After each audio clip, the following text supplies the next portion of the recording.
My name is Belle. I am 38 years old. I live alone in a small apartment. Every morning starts the same way. I wake up at 7. I make tea for one person. I sit at my table. The other chair stays empty. I work at an office downtown. I type letters all day. Nobody talks to me much. They say hello sometimes, then they walk away. I eat lunch at my desk.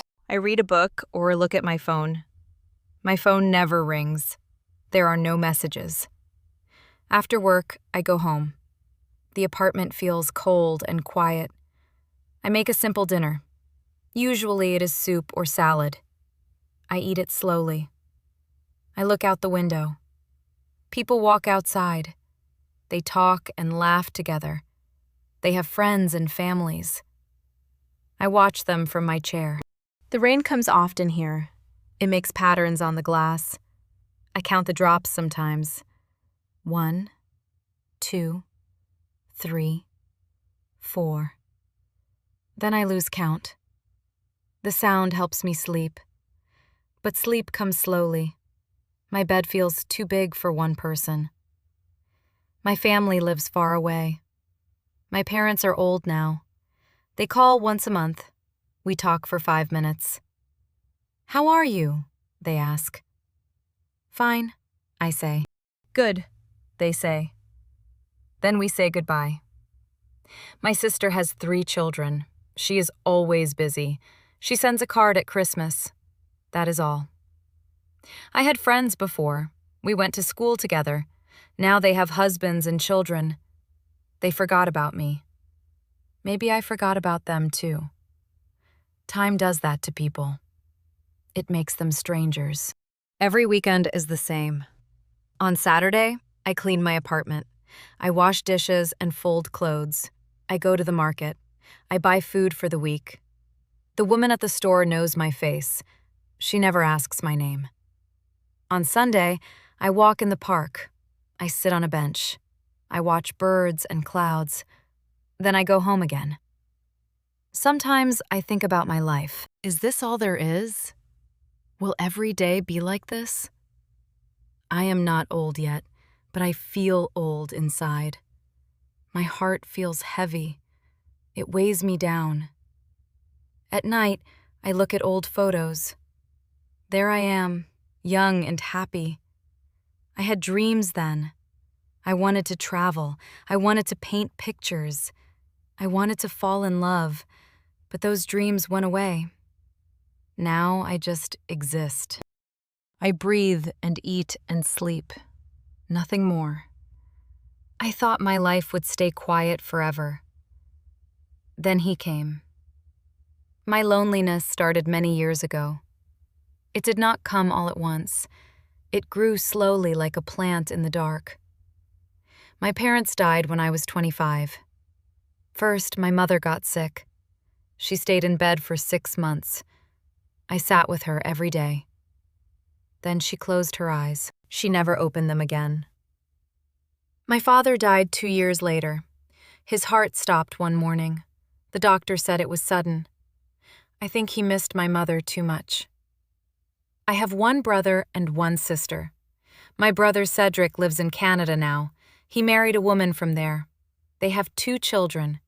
He sends photos sometimes. The children grow taller each year. I do not know their voices. My sister Fiona moved to Texas. Her husband works for an oil company. She calls me on my birthday. We talk about the weather.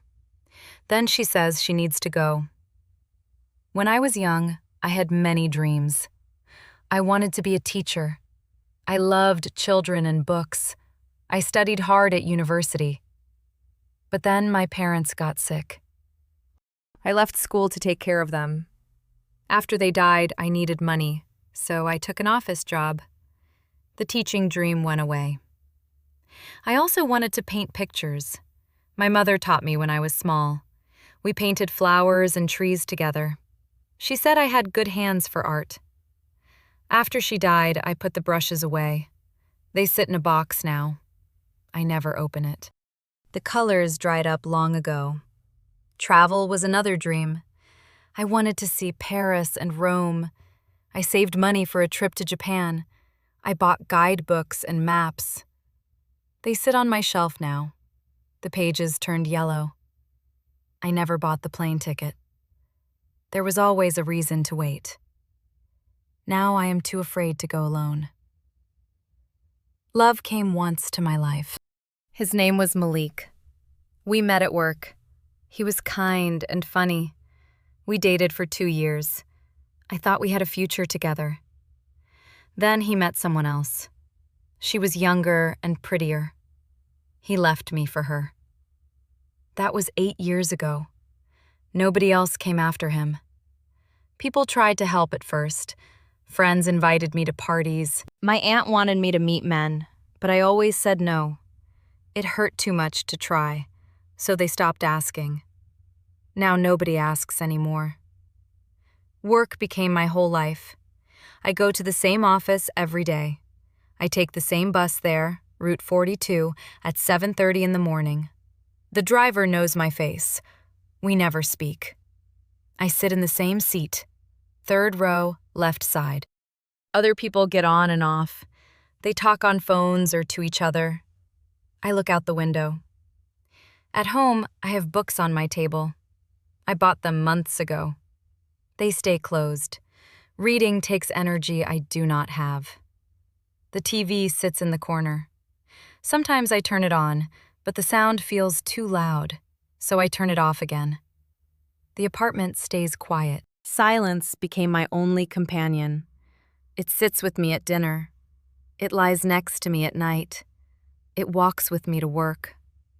Some people fear silence, but I know it well. It never surprises me. It never leaves me. It asks for nothing. This was my life. For many years, empty but safe, sad but simple. I expected nothing to change. But life has its own plans sometimes. The day I met him started like any other. It was a Thursday evening in March. I left work at 5:30. The bus was late again. I waited at the stop with 10 other people. Everyone looked at their phones. I looked at the street. The bus finally came at 6. People pushed to get on. I moved slowly, as always. The bus was full. All the seats had people in them. I held the metal bar and stood. My feet hurt from that day. My bag felt heavy on my shoulder. At the next stop, more people got on. An old man stood next to me. He had gray hair and kind eyes. He wore a simple brown coat. His face had many lines, but his smile was soft. He looked about 60 years old. The bus turned a corner. I lost my balance. My bag fell from my shoulder. Everything spilled on the floor. My wallet, my keys, my book, even my paper bag of bread. People stepped back. Nobody helped. I bent down to pick things up. Then I saw another hand. The old man bent down too. He picked up my wallet and keys. He handed them to me. "Here you are," he said. His voice was gentle. He picked up my book next. He looked at the cover. "Good story," he said. "I read it last year." "Thank you," I said. My face felt warm. Nobody usually helped me. Nobody usually talked to me. But this man did both. He helped me stand up. His hand was strong but careful. "These buses move too fast," he said. "The drivers forget we are people, not packages." He smiled when he said this. His eyes were warm and brown. They looked right at me. Most people never really look at me, but he did. A woman got off at the next stop. Her seat became empty. The old man pointed to it. "Please sit down," he said. "You look tired." "What about you?" I asked. "I get off soon," he said. "You sit, please." I sat down. He stood next to my seat. We did not talk more, but I felt different. My heart beat faster than usual. Not from fear, from something else. Something I forgot existed. 2 stops later, he moved to the door. Before he left, he turned to me. "Good evening," he said. "Take care." Then he was gone.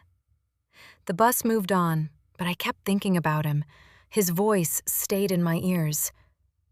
"Good evening. Take care." 3 simple words, but they felt like a gift. When did someone last say those words to me? I could not remember. I got off at my stop. I walked to my apartment, but everything felt different. The street looked brighter. The air felt warmer. Even my bag felt lighter. I went inside and made dinner, but I was not really hungry. All evening I thought about the old man, his gentle eyes, his soft smile, his strong, careful hand, the way he looked at me like I was a real person, like I mattered. I tried to read my book, but the words would not stay still. I tried to watch TV, but I saw his face instead. My heart still beats too fast. What was wrong with me? He was just an old man, a stranger on a bus, but somehow he was more. That night, I lay in bed awake. Tomorrow was Friday. Same bus, same time. Maybe he took that bus every day. Maybe I will see him again. The thought made me smile. I smiled alone in the dark. When did I last do that? I could not remember that either. 3 days later, I saw him again. I was at the grocery store Saturday morning buying vegetables. He stood near the apples. He picked them up one by one. He checked each one carefully. I walked past him slowly. My heart beat fast again. Then, he looked up. His face changed when he saw me. He smiled that soft smile. "Hello," he said. "The lady from the bus." "Yes," I said. "Hello, I am Gideon," he said. "What is your name?" "Belle," I told him. "Belle," he repeated. "A nice name. Are you well?" Nobody asked me that question anymore. "Yes, I am well," I said. "And you?" "Very good, thank you." He held up an apple. "I make apple pie on Saturdays. Do you like apple pie?" "Yes," I said, "but I never make it." "It is easy," he said. "Just apples, sugar, and thyme." We talked for 5 more minutes about apples, about the store, about the nice weather. Then we said goodbye, but he remembered my name. He said it when we parted. "Goodbye, Belle. Have a good weekend." The next Tuesday, I saw him at the bus stop. He arrived after me. "Belle," he said, "we will meet again." He stood next to me, not too close, but close enough to talk. "How was your day?" he asked. Another question nobody asked me. "It was okay," I said. "Busy at work." "What work do you do?" "I work in an office. I type letters and answer phones." "Important work," he said. "Every job matters." The bus came. This time we both got seats. We sat across from each other. He told me about his day. He went to the library. He borrowed 3 books. He showed them to me. 2 were about history. 1 was about birds. "Do you like birds?" I asked. "Yes, very much. They are free. They go where they want." On Thursday of that week, I walked in the park. The day was warm for March. Many people were outside. And there was Gideon. He sat on a bench. He had breadcrumbs in his hand. Small birds ate from the ground near him. "Gideon," I said. He looked up and smiled. "Belle, come sit. The birds are hungry today." I sat next to him. He gave me some breadcrumbs. "Hold out your hand," he said. "Stay very still." A small sparrow came close. It looked at my hand, then it took a crumb. Its feet felt light on my skin. I laughed. A real laugh. When did I last laugh? You have a nice laugh, Gideon said. My face got warm. Thank you. We sat there for an hour. We fed the birds. We talked about simple things. The trees with new leaves, the children playing nearby, the smell of spring in the air. He asked about my favorite season, my favorite food, my favorite color. He wanted to know these small things about me. Each time we met, something changed inside me. The loneliness was still there, but it got smaller. Or maybe I got bigger. I started to feel like a person again, not just a shadow. A real person with a name. A person someone noticed. A person someone remembered. Gideon did that for me, with his gentle eyes, with his simple questions, with his way of saying my name. He saw me when nobody else did. And slowly, I started to see myself again, too. 2 weeks passed with our small meetings. Then came a rainy Wednesday evening. The rain started suddenly, big, heavy drops. I had no umbrella. I stood under a shop roof waiting. Then I saw Gideon running. He had an umbrella, but it was small. Water dripped from his coat. He saw me and came over. Belle, you will get sick in this rain. I forgot my umbrella, I said. Come, he said. There is a cafe near here. We can wait there. We walked together under his umbrella. Our shoulders touched. The cafe was warm and dry inside. Only 3 other people sat there. We found a table by the window. Water ran down the glass outside. 2 teas, please, Gideon told the woman. She brought them quickly. The cups were hot in our cold hands. Thank you, I said, for the umbrella and the tea. We must help each other, he said. His eyes looked sad suddenly. Life is hard when we are alone. You are alone too? I asked. He nodded slowly. Yes, for 5 years now. What happened? He looked at his tea. Steam rose from the cup. My wife Helena died. Cancer. She was sick for 2 years. Then she was gone. His voice was very quiet. I am sorry, I said. We were married for 35 years. We had 2 sons, but they live far away now. One in Australia, one in Germany. They have their own families. Do they visit once a year? Maybe. They are busy. He drank some tea. After Helena died, I moved here. The old house was too big, too many memories. But this city is hard. Nobody knows me. Nobody talks to me. His loneliness was like mine. The same empty rooms, the same quiet dinners, the same long nights. I understand, I said. I really understand. Tell me, he said. Tell me your story. So I told him about my parents dying, about Cedric and Fiona far away, about Malik leaving me, about the years of silence. He listened to every word. He did not interrupt. He did not judge. 8 years alone, I said. In my apartment. Nobody will know for days. Do not say that, Gideon said, but his voice was gentle. I am afraid, I said. The words came out suddenly. I am afraid of getting old. More alone, more invisible. Sometimes I feel like I am disappearing.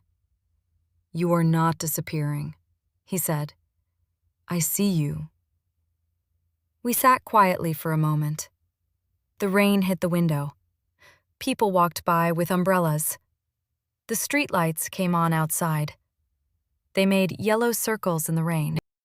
We are both lonely, Gideon said. But tonight, we are not alone. We're here together. Yes, I said. Together. Maybe we can be friends, he said. Real friends, not just bus stop meetings. I would like that, I said. We did not make big promises. We did not talk about the future. But something changed that night. The wall around my heart got thinner. Not broken yet, but thinner. We finished our tea. The rain got softer. Gideon walked me to my street. We stood under a streetlight. Water dripped from his umbrella. Thank you for listening, I said. Thank you for talking, he said. It helps to share these things. Yes, it helps. Can I have your phone number? He asked. Maybe we can have tea again, when it is not raining. I gave him my number. He wrote it carefully in a small notebook. We said goodnight. I went inside, but I did not feel heavy anymore. I felt lighter, like I put down a bag I carried too long. After that rainy night, everything changed. Gideon called me the next day. Would you like to have lunch on Saturday? He asked. Yes. We met at a small restaurant. We talked for 2 hours. Time went by so fast. The next week, he called again. Your apartment, he said. You said your kitchen chair is broken. I can fix it. I have tools. He came on Sunday morning. He brought a small toolbox. The chair took 30 minutes to fix. Good as new, he said. He was right. The chair did not move anymore. Stay for lunch, I said. I am making soup. What kind of soup? Vegetable soup, my mother's recipe. He stayed. We ate the soup with bread. This is very good, he said. You cook well. I like cooking, but I never cook for anyone. Cook for me, he said. I am a bad cook. I eat too much frozen food.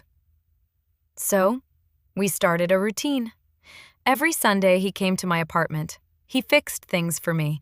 A door that did not close right, a lamp that did not work, a shelf that was loose. I cooked for him. Soup, pasta, chicken with rice. Simple food, but he liked it. We did other things too. We went to the library together. We sat at a big table. We each read our own book, but we were together. Sometimes he showed me a funny part. Sometimes I did the same. We laughed quietly. One day, Gideon brought his old radio. Do you like music? He asked. Yes, but I never listen anymore. Listen with me. He had small headphones. We each put one in our ear. We sat close on my sofa. The music was old and slow. Songs from many years ago. I knew some of them. We listened without talking, just the music between us. We started going to the park every Wednesday evening. We walked slowly. We fed the birds. We sat on our favorite bench. People saw us there often. An old couple smiled at us. Nice to see you too, the woman said once. My neighbor Rosa noticed too. Who is that man? She asked. He comes here often. A friend? A friend, I said. Just a friend? She smiled in a strange way. Yes, a friend. But was he just a friend? I did not know anymore. Friends do not make your heart beat fast. Friends do not make you check your phone 20 times. Friends do not appear in your dreams. Fiona called one Sunday. Gideon was there fixing my window.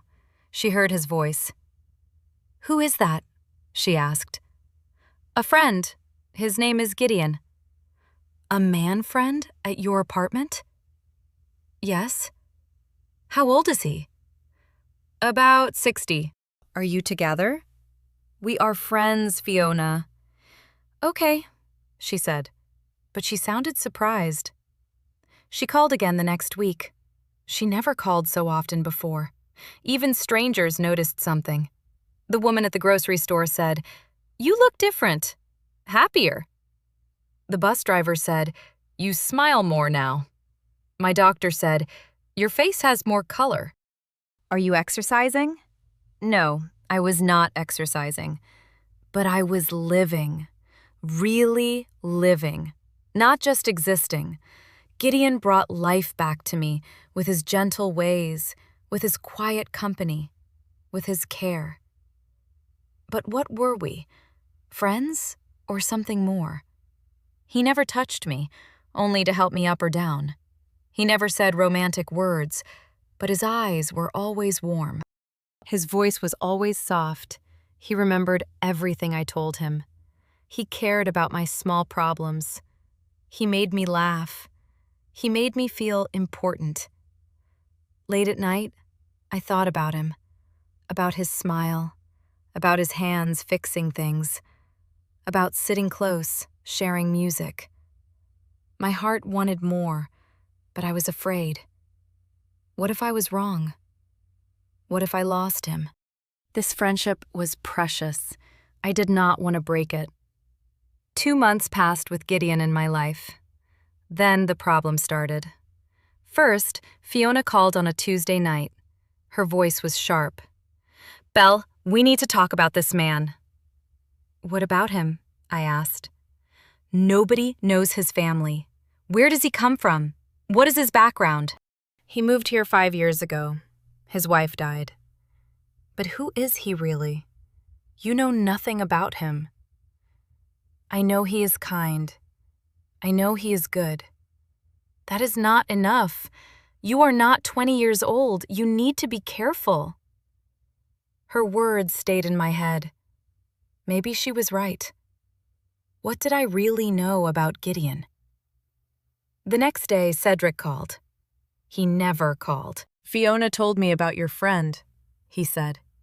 "Yes, be careful, Belle. Some men look for lonely women. They want money or a free place to live." "Gideon is not like that." "How do you know? Did you check? Did you ask people?" "No, but think with your head, not your heart," he said. Then he hung up. My Aunt Patrice visited that weekend. She lived 2 hours away. She never visited, but suddenly she was at my door. "I heard you have a boyfriend," she said.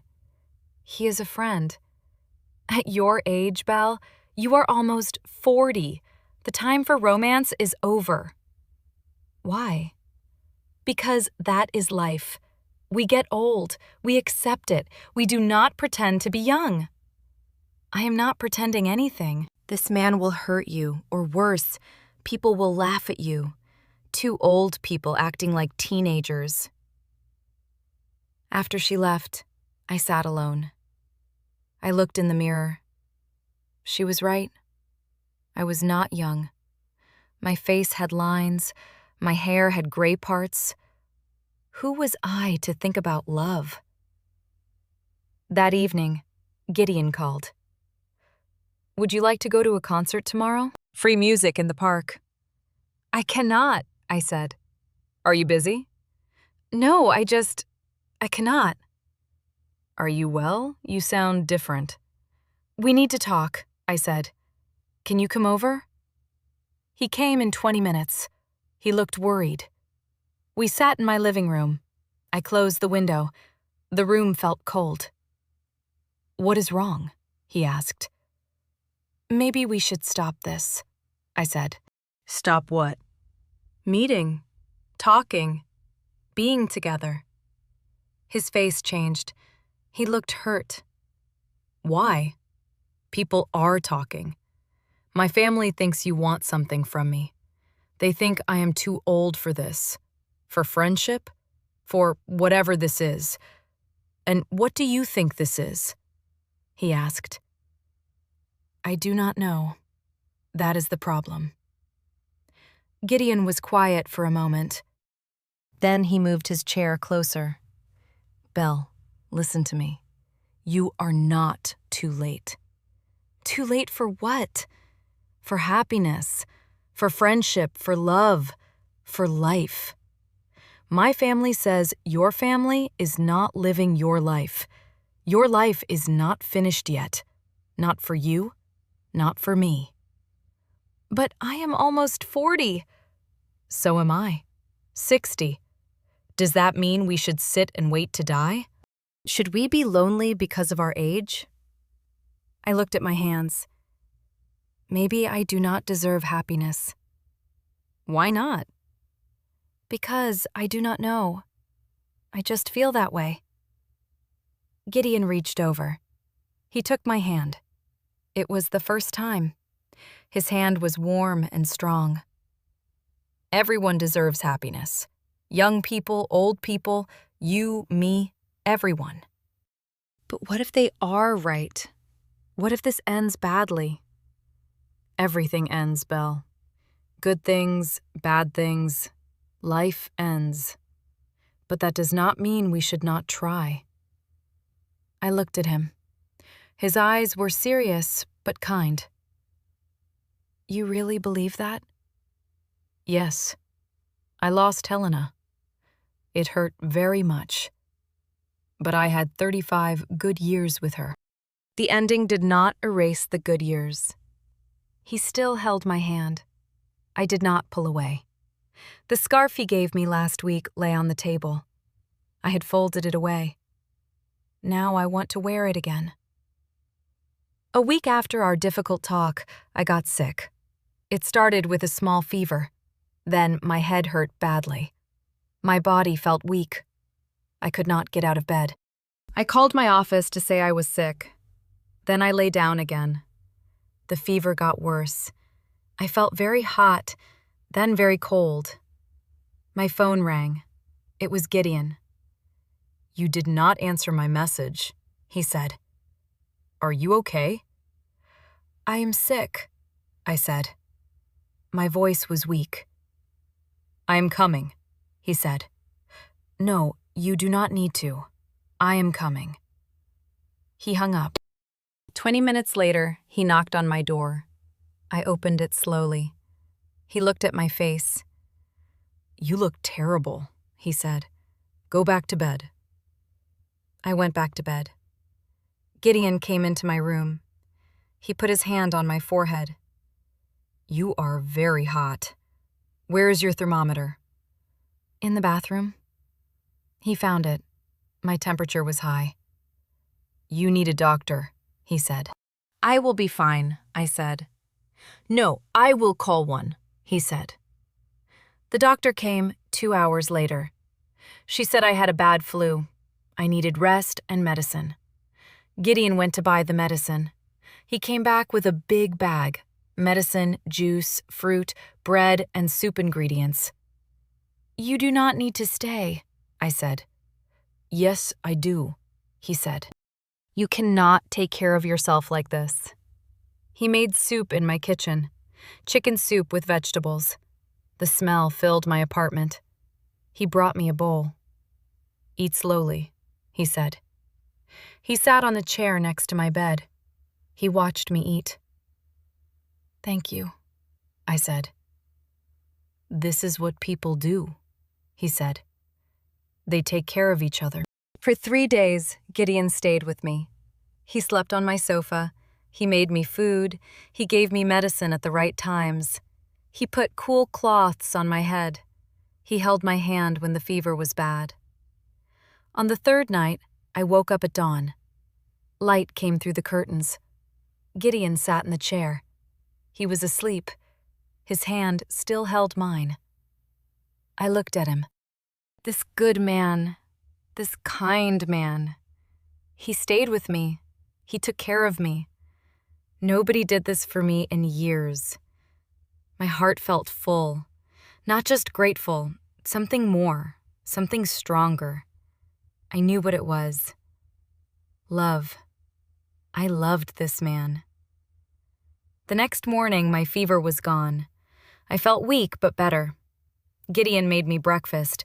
We sat at my small table. Thank you for everything, I said. You do not need to thank me.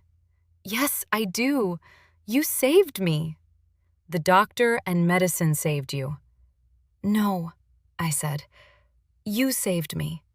Not just from the flu, but from loneliness, from emptiness, from a life with no color. He looked at me. His eyes were soft. You saved me too, he said. How? The same way. I was dead inside after Helena. Then I met you. You brought me back to life. We looked at each other. The morning light was bright. Everything felt clear now. I love you, I said. The words came out easily. I love you too, he said. I think I loved you from that first day on the bus. But my family, your family, does not matter. Other people do not matter. We matter. You and me. People will talk. Let them talk.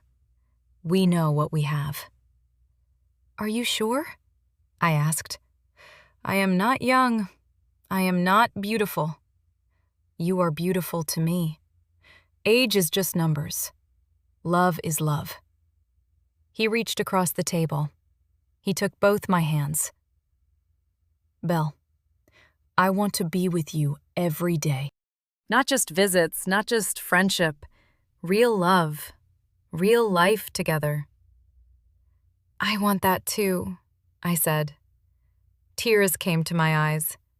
Happy tears. Then we choose each other, he said. Today and tomorrow and all the days after. Yes, I said. We choose each other. The sun filled my kitchen. My small apartment felt warm. My heart felt light. The loneliness was gone. Really gone. Love took its place. Late love, maybe, but real love. True love. And that was enough. More than enough. 3 months later, we got married. It was a small wedding at the courthouse, just Gideon and me and 2 witnesses. My neighbor Rosa came. She was happy for us. Gideon's friend Nolan came too. He worked at the library with Gideon. Fiona did not come. Cedric did not come. Aunt Patrice did not come. They all said no. But it did not matter. We had each other. The judge was a kind woman. She smiled at us. Love has no age limit, she said. We put simple gold rings on each other's fingers. Gideon's hand shook a little, so did mine. But we were happy. After the wedding, we went to a small restaurant. The 4 of us ate lunch together. Rosa made a toast. To new beginnings, she said. We all raised our glasses. Gideon moved into my apartment. It was small for 2 people, but we did not care. We made it our home. He brought his books and his radio. I made space in my closet. We bought a bigger bed. We put 2 chairs at the table. Now, every morning we had tea together. 2 cups, not 1. We sat and talked about the day ahead, or we sat in quiet comfort. Both were good. The morning sun came through our window. It lit up our small kitchen. We started a garden on the balcony, just a small one. Tomatoes in pots, herbs in boxes, some flowers too. Gideon knew about plants. He taught me how to care for them. Every evening, we watered them together. The tomatoes grew red and round.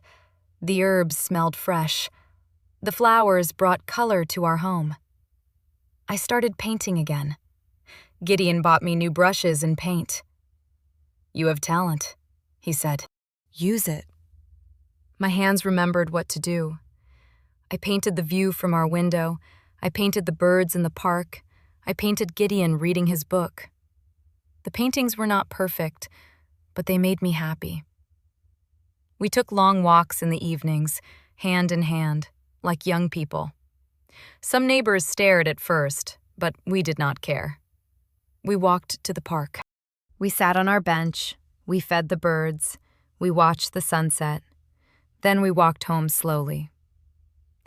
Gideon taught me to cook new things. He knew recipes from his childhood. I taught him my mother's dishes. We cooked together. Sometimes the food was good, sometimes it was not, but we always laughed. The gossip about us got quieter over time. People saw us every day. We were just part of the neighborhood now. The woman at the grocery store said, "You two look happy." The bus driver said, "Nice to see love at any age." Even the young couple upstairs said, "You give us hope." 6 months after our wedding, Fiona called. "I was wrong," she said. "You sound different, happier." "I am happier," I said. "Can I visit? I want to meet him properly." She came the next month. She saw our life together. She saw how Gideon treated me. She saw my paintings.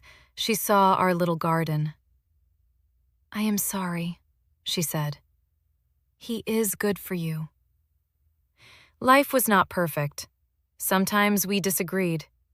Gideon liked the loud radio. I liked it quiet. He woke up very early. I liked to sleep late, but we learned to adjust. We learned to compromise. That is what love does. On our first anniversary, we went to the same cafe, the one where we first really talked. We sat at the same table. "1 year," Gideon said. "The best year of my late life." "Mine too," I said. "Are you still afraid?" What do people think? "No," I said. "Not anymore. We had dignity now, not because others gave it to us, because we gave it to ourselves. We chose love over fear. We chose happiness over approval. We chose each other over everything else." My life is full now, full of small, beautiful things. Morning tea for two, evening walks, shared meals, quiet reading, soft music, gentle touch, real conversation, true company, and love. So much love. The loneliness was a memory now, a dark time that was over. Gideon brought light back to my life, and I brought light to him. Together we made a bright, warm home, a place where two lonely hearts found peace. 2 years have passed since our wedding day. This morning I sat at our kitchen table. The sun comes through the window. It makes golden squares on the floor. Gideon sits across from me. We drink our morning tea together. I remember the years of loneliness. They feel far away now, like a bad dream from long ago. Those empty rooms, those silent dinners, those long, dark nights. They happened to someone else. Not to me. Not to this woman who smiles every day. Sometimes I think about that first meeting. The bus, the fallen bag, his gentle hands. Did he know he would save me? Did I know my life would change? No, we did not know. We were just two lonely people, two hearts looking for home. Now I look around our apartment. Everything is different. 2 chairs sit side by side, not one chair alone. Our plant grows new green leaves. It reaches toward the light. Like us, it grows stronger each day. The walls have my paintings. The shelves have his books. This is our place, our life, our love. Gideon reads his newspaper. He looks up and smiles, that same soft smile from the bus. "More tea?" he asks. I nod. "Yes." He pours it carefully. Steam rises between us. It dances in the morning light. He saved me from loneliness. Not with grand gifts, not with big promises, not with fancy words, but with presence, with kindness, with love. He saw me when I was invisible. He heard me when I was silent. He stayed when everyone else left. Our life is simple. We are not rich. We are not young. We do not travel the world. But we have something better. We have each other. Every morning, every evening, every ordinary day. We have love that came late, but it came, and that is everything. The 2 cups of tea steam in the morning on Sunday. We sit together in a peaceful quiet.